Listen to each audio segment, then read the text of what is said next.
And with their sad complaint, but so dolefully soever as they have told their tale, they could never prevail so far as to draw one penny from me, for either I had no mind to give them anything, or when I had a mind to do it, I had nothing to give them. And they now know me so well that they will not lose their labor.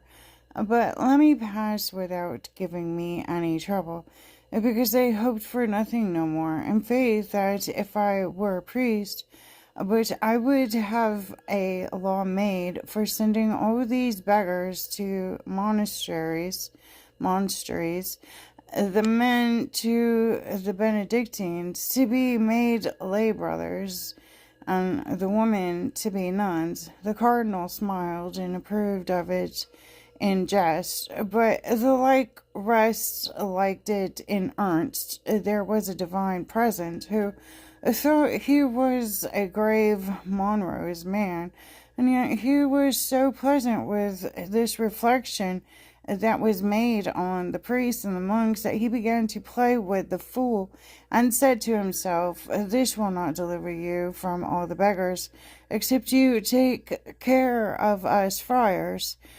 "That is done already," answered the fool, "for the cardinal has provided for you by what he proposed for restraining vagabonds and setting them to work, for I know no vagabond like you." This was well entertained by the whole company, who, looking at the cardinal, perceived that he was not ill pleased at it.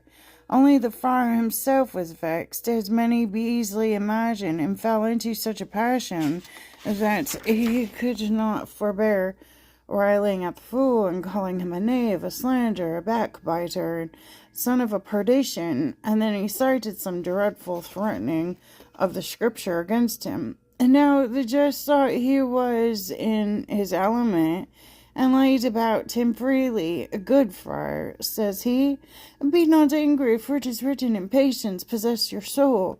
And the friar answered, "I shall give you his own words. I am not angry, you hangman. At least I do not sin in it. For the psalmist says, 'Be ye angry, and sin not.'" Upon this the cardinal admonished him gently, and wished him to govern his passions. "No, my lord," says he, "I speak not but from a good zeal, which I ought to have, for holy men have had a good zeal. As it is said, 'The zeal of thy house has eaten me up.' And we sing in our church that those who